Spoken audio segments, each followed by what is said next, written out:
భక్తులందరికీ నమస్కారం అండి.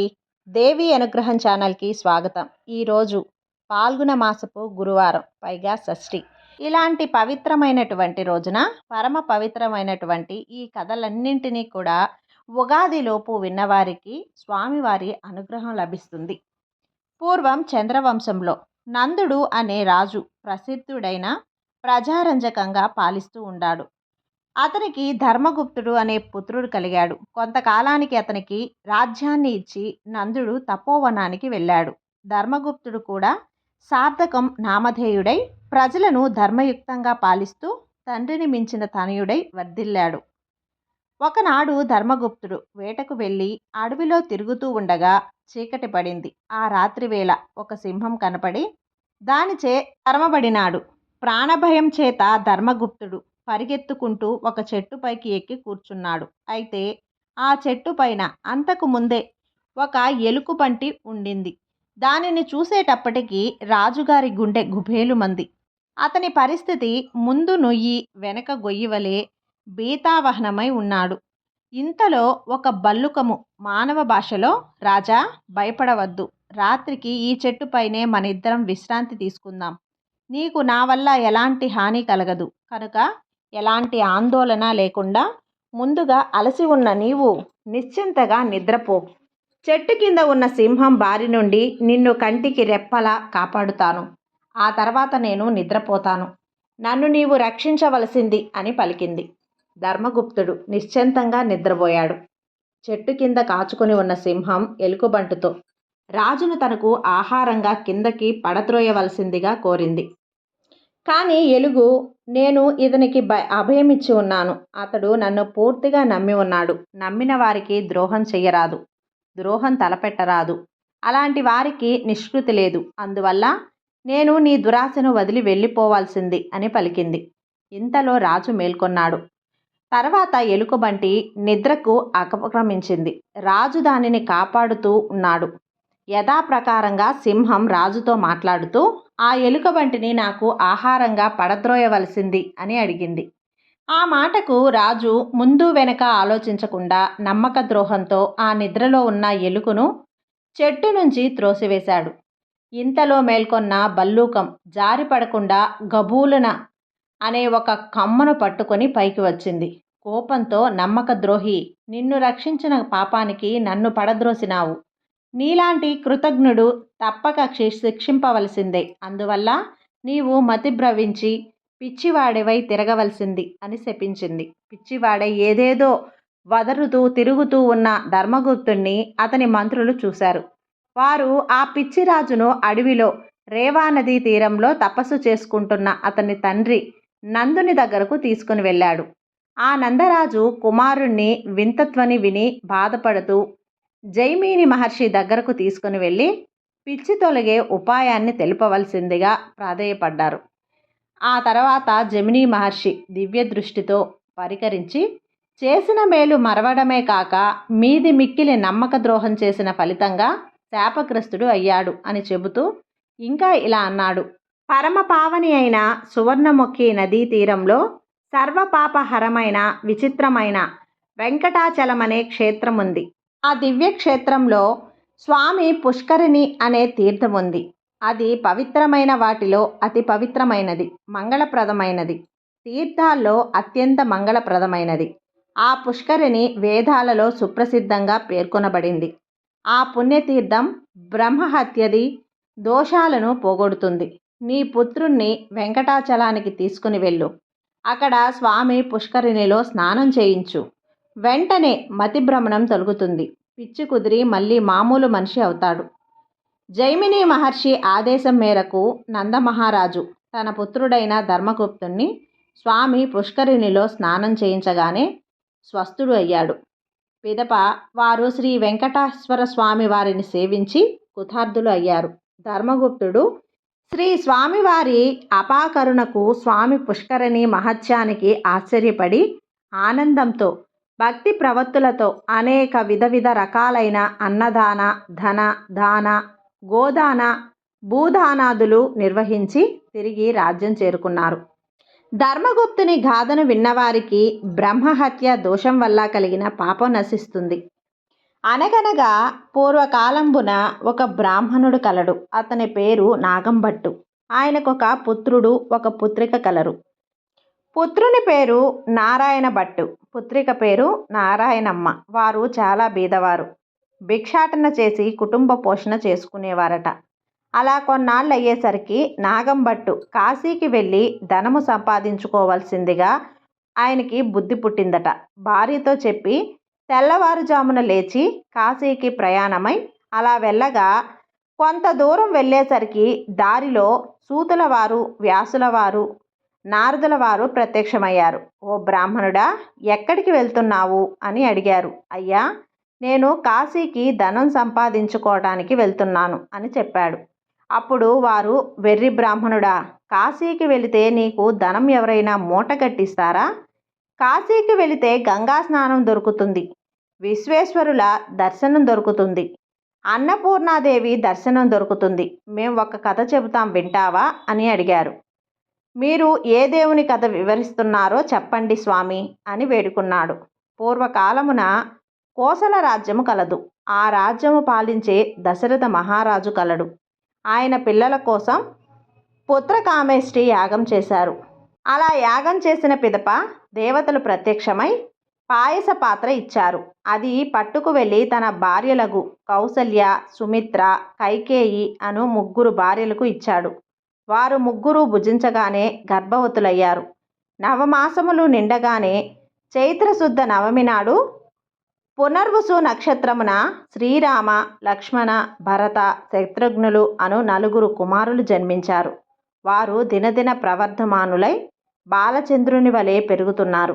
కొన్నాళ్ళయ్యేసరికి విశ్వామిత్రుడు వచ్చి రామలక్ష్మణులిద్దరినీ యాగ సంరక్షణార్థం తనతో పంపమని దశరథ మహారాజును అడగగా విశ్వామిత్రునితో రామలక్ష్మణులను పంపుటకు దశరథుడు అంగీకరించగా ముని వారిద్దరిని బల అతిబల అనే విద్యలను నేర్పించాడు. రాముడు తాటకిని చంపి శివుని విల్లు విరిచి సీతను పెండ్లాడాడు. అహల్యను శాప విమోచనం చేసి పరశురాముని గర్వభంగం చేసి కైకవరము చేత 14 ఏండ్లు అరణ్యవాసంలో ఉండగా రావణాసురుడు సీతను ఎత్తుకొని పోగా లంకా కాపురమున కేగి లంకా దహనం చేసి రావణాసురుని వధించి విభీషణుడకు పట్టం కట్టి తిరిగి వచ్చి పట్టాభిషిక్తుడై సుఖంగా రాజ్యంను ఏలుచున్నాడు.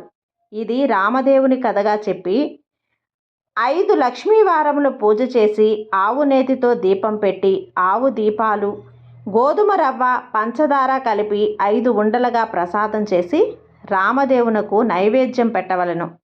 1 ఉండ రామదేవునికి, 1 ఉండ బ్రాహ్మణుడికి, 1 ఉండ ముత్తైదువునకు, మరొకటి ఇరుగు పొరుగు వారికి, 1 ఉండ భార్య పిల్లలు తినవలెను.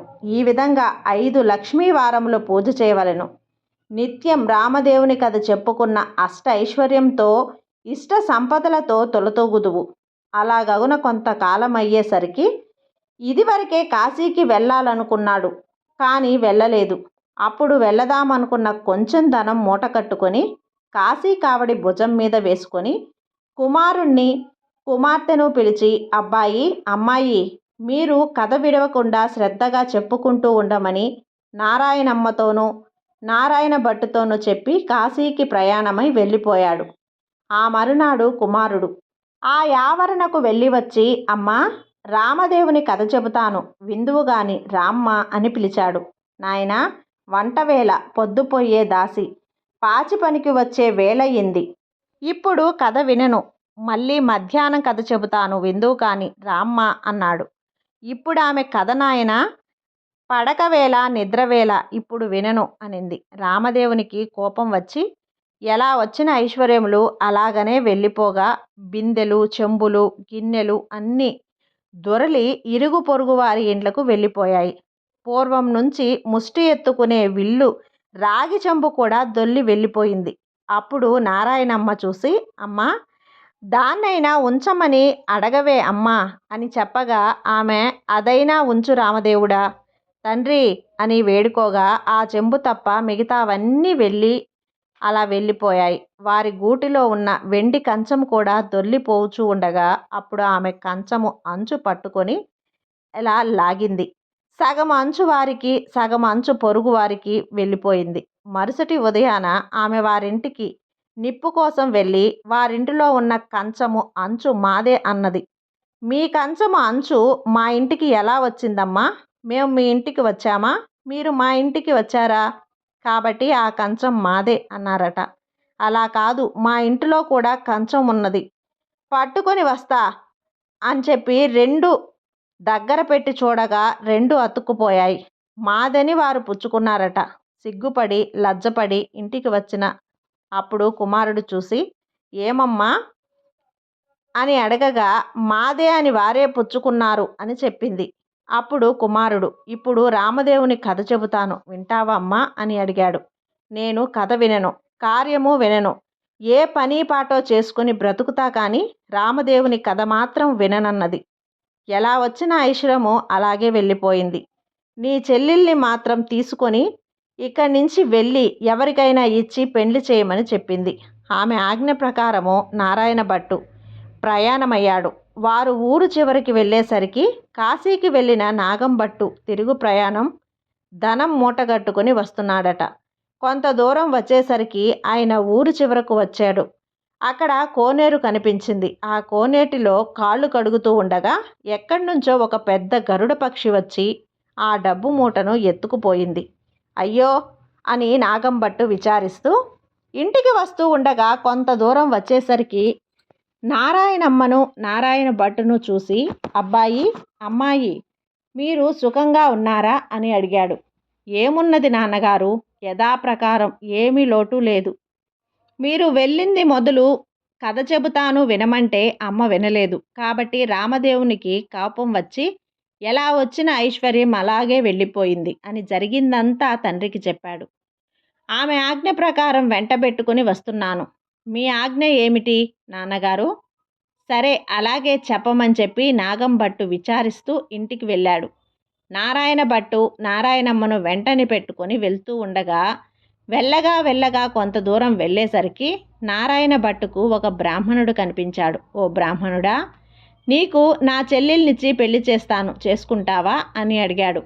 నాకు పెండ్లి వద్దు, పేరంటము అక్కర్లేదు అని చెప్పి మరలా కొంత దూరం పోయేసరికి ఇంకొక బ్రాహ్మణుడు కనిపించాడు. నారాయణ భట్టు అతడితో, ఓ బ్రాహ్మణుడా, నా చెల్లెల్నిచ్చి పెళ్లి చేస్తాను, చేసుకుంటావా అని అడిగాడు. నాకు పెళ్లి వద్దు, పేరంట వద్దు, ఇదివరకే 2 భార్యలున్నారు అన్నాడు. మరలా వెళ్తూ ఉండగా ద్రోవలో ఒక పెద్ద పూల తోట కనిపించింది. ఆ తోటలో అన్నా చెల్లెళ్ళు కూర్చొని రామదేవుని కథ చెప్పుకుంటూ ఉండగా ఎక్కడి నుంచో ఒక బ్రాహ్మణుడు, మంచి యువకుడు వచ్చి పూలు కోసుకుంటూ ఉండగా ఆ యువకుడిని చూసి, ఓ బ్రాహ్మణుడా, నీకు నా చెల్లెల్నిచ్చి పెళ్లి చేస్తాను, చేసుకుంటావా అని అడిగాడు. పెళ్లి చేస్తానంటే వద్దంటానా? కానీ మా గురువు గారు ఉన్నారు, వారి ఆజ్ఞ ప్రకారము ఆయనను పెళ్లి చేసుకోమంటే చేసుకుంటాను అని అన్నాడు. మీ గురువు గారు ఎక్కడున్నారని అడగగా పలానా తోటలో ఉన్నారని చెప్పారు. వెంటనే నారాయణ భట్టు గురువుగారి దగ్గరకు వెళ్ళి, అయ్యా గురువుగారు, మీ శిష్యుడికి నా సోదరిని ఇచ్చి పెళ్లి చేస్తాను, తమరు ఒప్పుకుంటారా? ఆ తర్వాత గురువు బ్రహ్మచారి గృహస్థునిగా చేస్తానంటే వద్దంటానా? కానీ వాడి దగ్గర చింతాకంత బంగారం లేదు, గోపాదమంత భూమి లేదు. మీకిష్టమైతే చెయ్యండి, కష్టమైతే మానండి అని పలికాడు. అప్పుడు నారాయణ భట్టు గురువుగారికి దండం పెట్టి అలాగెక్కడికో వెళ్ళి 4 రాటాలు తెచ్చి పందిరి వేసి గుచ్చిన ముత్యాల తోరణాలు కట్టి గుచ్చని ముత్యాలు తలంబ్రాలు పోసి 70 యాగాల నారాయణమ్మకిచ్చి పెండ్లి చేశాడు. వారెక్కడనే కూర్చుని కథ చెప్పుకుంటారట. కొన్నాళ్ళు అయ్యేసరికి ఒక విప్రుడు వచ్చి, మీకు 4 ఎకరముల భూమి ధారపోస్తాను, పుచ్చుకో అని చెప్పగా అప్పుడు వారు, మేము రామదేవుని కథ చెప్పుకుంటున్నాము, కథ అయితే పుచ్చుకుంటాము, మీకిష్టమైతే కూర్చొని కథ వినండి అన్నాడు. కథ అయిన తర్వాత బ్రాహ్మణుడు రాగి చెంబులో నీరు పోసి, ఫలానా తోటలో ఆస్తి ఉన్నది, అనుభవించమని 4 ఎకరాల భూమిని ధారపోసి ఆ విప్రుడు ఎక్కడికో వెళ్ళిపోయాడు. ఆ 4 ఎకరముల భూమి అలా అనుభవిస్తూ కథ చెప్పుకుంటూ అక్కడే ఉన్నాడు. అలా కొన్నాళ్ళు అయ్యేసరికి ఆ ఊరి రాజుగారు ఒక భవనం కట్టించి కొంత ధనం పుణ్య దంపతులకు ధారపోయాలని చూస్తున్నారట. ఎక్కడ వెదికినా సరైన పుణ్య దంపతులు దొరకలేదు. ఆ రాత్రి రామదేవుడు రాజు కలలో కనిపించి, ఫలానా పూల తోటలో పుణ్య దంపతులు ఉన్నారు, వారికి తీసుకువచ్చి దారపోయమని ఆజ్ఞాపించారట. వారి ఆజ్ఞ ప్రకారం మరునాడు ఉదయాన్నే లేచి 16 మంది బోయిలను పల్లకిని పంపారు. వారెక్కడకు వెడలి ఎక్కడికి ఉన్నా సరే, మా దేశపు రాజుగారు ఒక గృహము కొంత భాగము మీ ఇద్దరికీ దారపోస్తారట. మిమ్మల్ని వెంటబెట్టుకుని రమ్మని పంపించారు. కాబట్టి మీరు రావలసిందే. మేము రామదేవుని కథ చెప్పుకుంటున్నాము. మీకు ఇష్టమైతే కూర్చొని కథ వినండి అనగా బోయలు కథ విన్న తర్వాత ఆ పుణ్య దంపతులను తీసుకొని రాజుగారి దగ్గరకు తీసుకువెళ్ళి అప్పగించారు. రాజు సంతోషంతో ఆ గృహము ధనము వారికి దారపోసి వెళ్ళిపోయాడు. అప్పుడు నారాయణ భట్టు ఆమె భర్త అక్కడ కూర్చొని ఆ గృహము, ఆ ధనము, 4 ఎకరముల భూమి అనుభవిస్తూ అక్కడే కథ చెప్పుకుంటూ ఉన్నారు. కొన్న దినములయ్యేసరికి నారాయణ భట్టు, అమ్మాయి, నేనెన్ని దినములు ఇలా ఉండను, కాబట్టి నీ వెళ్ళి రామదేవుణ్ణి తీసుకొని వస్తాను.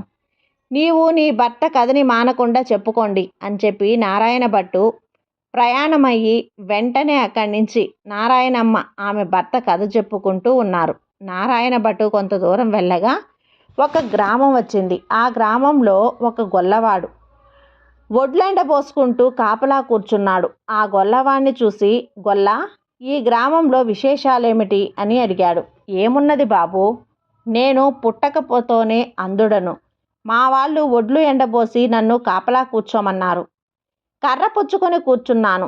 నా వ్యవస్థ ఇలా ఉంది బాబు. అయినా నారాయణ భట్టు, ఒక కథ చెబుతాను, వింటావా అని అడిగాడు. అలాగే వింటాను, చెప్పమన్నాడు. రామదేవుని కథ వ్రత విధానము చెప్పేసరికి గొల్లవానికి కొంచెం కళ్ళు కనిపించాయట. ఓహో, కథలోనే ఇంత మహత్యం ఉంది. వ్రతం చేసుకుంటే ఇంకెంత మహత్యం ఉంటుందో. ఏదైనా నీవు ఏ దేవుడవో చెప్పమని. అది రామదేవుని మహత్యము. 5 లక్ష్మీవారముల పూజ చేస్తే ఆవు నేతితో దీపం పెట్టవలెను. ప్రసాదము 5 ఉండలు చేసి రామదేవునికి, ముత్తైదువులకు, బ్రాహ్మణులకు, ఇరుగు పొరుగు వారికి ఇచ్చి వారి పిల్లలు తినవలెను అని చెప్పి వెళ్ళిపోయాడు. తిరిగి కొంత దూరం వెళ్ళేసరికి ఒక రాజు విచారిస్తూ ఉంటాడు. ఆ రాజు చూసి, ఏమి రాజా విచారిస్తున్నావు అని అడిగాడు. నాయనా, నా భార్య బిడ్డలు పరారైనారు. నా రాజ్యము పరారయ్యి రాజులు తీసుకున్నారు. నా అవస్థ ఇలా ఉన్నది బాబు అని చెప్పాడు.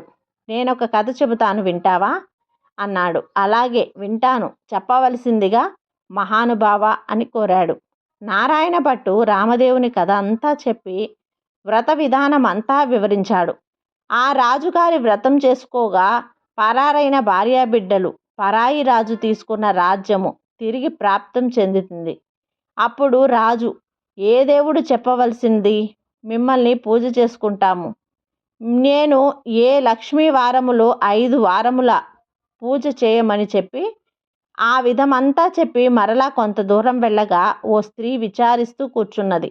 ఆ స్త్రీని చూసి నారాయణ భట్టు, ఎందుకు విచారిస్తున్నావు అని అడిగాడు. అప్పుడు ఆమె, ఏమంది బాబు, చిన్నతనంలోనే పెళ్ళయింది. నా భర్త దేశాంతరం వెళ్ళిపోయాడు. నా తల్లి, తండ్రి, అత్తమామలు కొన్నాళ్ళు చూసి అవస్థ ఇలా ఉన్నది బాబు అని చెప్పేసరికి అప్పుడు నేనొక కథ చెబుతాను, విను.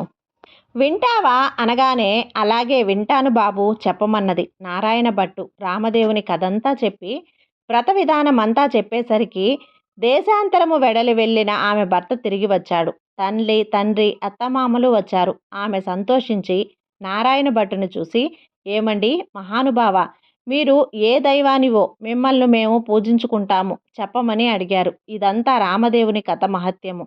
5 లక్ష్మీ వారములు, 5 ఆదివారములు మానకుండా పూజ చేయమని కథ విధానమంతా చెప్పి కొంత దూరం వెళ్ళేసరికి ఒక గ్రామం వచ్చింది. ఆ గ్రామంలో ఒక ఇల్లాలి ఇంటికి వెళ్ళి, అమ్మ, పూజ చేసుకుంటాను, కొంచెం ఇల్లు ఇస్తావా అని అడిగింది. మా ఇంటిలో మడి ఆచారం గనక కుదరదు, ఇల్లు లేదు, వెళ్ళిపో అన్నది. అప్పుడు నారాయణ భట్టు, కోనేరైనా చూపించు తల్లి అని అడిగాడు. తూర్పు దిశ ఈశాన్య మూలగా ఒక కోనేరున్నది, వెళ్ళమని చెప్పింది. అప్పుడు ఆ కోనేరు దగ్గరకు వెళ్ళి స్నానం చేసి మడిబట్ట ఆరేసుకొని ఇల్లు ఇవ్వనన్న ఇల్లారి ఇరుగు వద్దకు వెళ్ళి తూర్పు దిశ ఈశాన్య మూలగా ఒక పుచ్చపీటకు పసుపు రాసి బొట్టు పెట్టి అందు రామదేవుని పటము పెట్టి కథ చదువుకుంటూ ఉన్నాడట. ఇంతలో ఆమె యువతలకు వచ్చి చూడగా నారాయణ భట్టు ఆమెకు తాంబూలము దక్షిణ ప్రసాదం ఇచ్చి ఆమె పుచ్చుకొని లోపలికి వెళ్ళిపోయింది. నారాయణ భట్టు కథ చదువుకొని అక్షంతలు తల మీద వేసుకొని ఇంటి మీద వేసి వెళ్ళిపోయాడు. అయినా ఇలా వెళ్ళగానే ఆ ఇల్లు ఇంద్రభవనమైంది. అప్పుడు ఆవరణమంతా కూడా ఆయన వెళ్ళిన తన భర్త తిరిగి వస్తే ఈ ఇల్లు తెలుసుకోలేడని ఆమె వీధి అరుగు మీద కావలి కూర్చుని ఉండింది. ఇంతలో ఆమె భర్త ఎడమూట పెడమూట వేసుకొని ఇల్లు కనుక కంగారు పడి అక్కడ నిలబడి ఉన్నాడు. ఆమె చూసి, ఇల్లు ఇదే, ఇలా రండి, ఇది మన ఇల్లు కాదు, నేను రానని పలకగా, ఇది మనిల్లే, ఇలా ఎందుకు అనుకుంటున్నారు, చెబుతాను వినండి. ఎక్కడి నుంచో ఒక బ్రాహ్మణుడు వచ్చాడు. నేను పూజ చేసుకుంటాను, ఇల్లు ఇవ్వమని అడిగాడు. అప్పుడు అతను ఒక కోనేరైనా చూపించమన్నాడు. నేను ఇల్లు ఇవ్వను అంటే అప్పుడు నేను తూర్పు దిశగా ఈశాన్య మూల కోనేరుందని చెప్పాను. అతడు కోనేరు దగ్గరకు పోయి స్నానం చేసి మడిబట్ట ఆరవేసుకొని మన అరుగు మీద వచ్చి ఒక పసుపు పీటకు పసుపు వ్రాసి బొట్లు పెట్టి తూర్పు దిశ ఈశాన్య మూలగా పెట్టి రామదేవుని పటం పెట్టి పూజ చేసి ఆవు పాలు గోధుమ నూక పంచదార కలిపి ప్రసాదంగా ఉండలు చేసి రామదేవునికి నైవేద్యం పెట్టి కథ చెప్పుకుంటూ ఉన్నాడు. నేను బయటకు వచ్చేసరికి తాంబూలము దక్షిణ ప్రసాదములు నాకు ఇచ్చాడు. నేను లోపలికి వెళ్ళిపోయి తిని ఇతను కొన్ని అక్షింతలు తల మీద వేసుకొని మరికొన్ని అక్షింతలు మన ఇంటి మీద వేసి వెళ్ళిపోగా ఇల్లు ఇలా ఇంద్రభవనంలాగా మారింది. ఇదంతా ప్రసాద మహత్యము అని పలికాడు. ఆయన పూజ చేసుకుంటానంటే వద్దన్నావా? నిర్భాగ్యురాలా, పాపిష్టిదానా, అతడు ఏ దిశగా వెళ్ళాడు చెప్పు అని అనగా ఈశాన్య మూలగా వెళ్ళాడని చెప్పింది. అప్పుడు ఆయన మాటలు అక్కడ పెట్టి నారాయణ భట్టును వెతుకుతూ బయలుదేరాడు. కొంత దూరం వెళ్ళగా నారాయణ భట్టు ఆ బ్రాహ్మణుకు కనిపించాడు. అప్పుడు ఆ బ్రాహ్మణుడు, ఏమండోయ్ మహానుభావా, మీరు మా ఇంటికి రావాల్సింది, మిమ్మల్ని పూజించుకుంటాను అన్నాడు. ఈ ఇంటికి ఇప్పుడు రాను, రామదేవుణ్ణి వెతుకుటకు వెళ్తున్నాను. అప్పుడు ఆ బ్రాహ్మణుడు, అలా కాదు మహానుభావా, మీరు మా ఇంటికి వచ్చి పూజ చేసుకుంటానంటే మా వాళ్ళు ఇల్లు ఇవ్వనన్నారు, కాబట్టి మాదే తప్పు, మా తప్పు క్షమించి మా ఇంటికి రావాల్సిందే. మీరు ఏదైనా వానితో చెప్పండి, మేము పూజించుకుంటాము. మీ ఇల్లు కాబట్టి మీరు ఇవ్వనన్నారు, మీ తప్పేమీ లేదు, రావటం నాదే తప్పు అన్నాడు. నేను ఏ దేవుణ్ణనూ కాదు, రామదేవుని కథ మహత్యం. నీవు నీ ఇంటికి వెళ్ళి 5 లక్ష్మీవారములు 5 ఆదివారములు పూజ చేసుకోమని వ్రత విధానమంతా చెప్పాడు. రామదేవుణ్ణి వెతుక్కొని వచ్చేటప్పుడు నీ ఇంటికి వస్తాను అన్నాడు. అప్పుడు బ్రాహ్మణుడి ఇంటికి వచ్చి, కథలోనే ఇంత మహత్యం ఉంది, వ్రతం చేసుకుంటే ఇంకెంత మహత్యం ఉంటుందో, పూజ చేసుకొని కథ చెప్పుకొని అష్ట ఐశ్వర్యాలతో అష్ట సంపదలతో తొలతూగుతూ ఉన్నారట నారాయణ భట్టు. ఎండనక వాననక తిండనక తిప్పనక ఆకలనక దప్పికనక చెట్టనక పుట్టనక నీడనక భయమనక అర్ధరాత్రనక అరణ్యాల వెంటబడి వెళ్తూ ఉండగా కొంత దూరం వెళ్ళేసరికి నారాయణ భట్టు మూర్ఛిల్లి ముఖం తిరిగి పడిపోయాడు. అప్పుడు రామదేవునకు దయ కలిగి ముసలి బ్రాహ్మణ వేషంలో వచ్చి నారాయణ భట్టు ముఖము తుడిచి లేవదీసి మంచినీళ్లు ఇచ్చి మా ఇంటిలో భోజనం చేద్దువు గాని రమ్మని పిలిచాడు. నేను భోజనం ఏమాత్రం చెయ్యను, నేను రామదేవుణ్ణి వెదుటకు వెళ్తున్నాను, ఒక కోనేరు మాత్రం చూపించిన స్నానం చేస్తానట. తూర్పు దిశ ఈశాన్య మూల ఒక కోనేరున్నది, వెళ్ళమన్నాడు. నారాయణ భట్టు ఆ కోనేరు వద్దకు వెళ్ళి స్నానం చేసి పైకి వచ్చేసరికి అక్కడ ఇంద్రభవనంలాగా మారిపోయింది.